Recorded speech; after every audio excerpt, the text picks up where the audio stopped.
கருப்பு பணம் மற்றும் கள்ள நோட்டு ஆகியவற்றின் மீதான மோடி அரசின் சர்ஜிக்கல் ஸ்ட்ரைக் என்று கூறப்படும் இந்த நடவடிக்கையில் இதுவரையிலான முக்கிய அறிவிப்புகளை திரும்பி பார்க்கலாம்.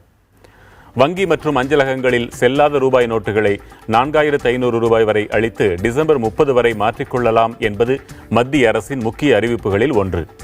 ஒருவரே மீண்டும் மீண்டும் வந்து பணம் மாற்றிக்கொள்வதை தவிர்க்க கைவிரலில் மை வைக்கப்படும் என்று கட்டுப்பாடு அமலில் இருக்கிறது. பழைய 500 மற்றும் 1000 ரூபாய் நோட்டுகளை மாற்றுவதற்கான வரம்பு 2000 ரூபாயாக குறைக்கப்பட்டுள்ளது. வங்கியில் இருந்து வாரத்திற்கு ரொக்கமாக 24000 ரூபாய் வரை மட்டுமே எடுக்கலாம் என்றும் ஏடிஎம்களில் நாள்தோறும் 2000 ரூபாய் வரை எடுக்கலாம் என்றும் கட்டுப்பாடு விதிக்கப்பட்டுள்ளது. ஆனால் செல்லாத ரூபாய் நோட்டுகளை எவ்வளவு வேண்டுமானாலும் வங்கிகளில் டெபாசிட் செய்யலாம். வங்கியில் 2.5 லட்சம் ரூபாய்க்கு மேல் டெபாசிட் செய்வோர் அதற்கான ஆவணத்தை சமர்ப்பிக்க வேண்டும் என்றும் கூறப்பட்டுள்ளது. வருமானத்திற்கு பொருந்தாத கூடுதல் அளவு பணத்தை டெபாசிட் செய்தால் வரியும் 200% அபராதமும் விதிக்கப்படும்.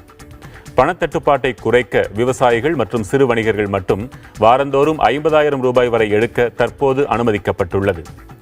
திருமண வீட்டார் உரிய ஆவணங்களை காட்டி 2.5 லட்சம் ரூபாய் வரை எடுத்துக்கொள்ளலாம் என்று தெரிவிக்கப்பட்டுள்ளது.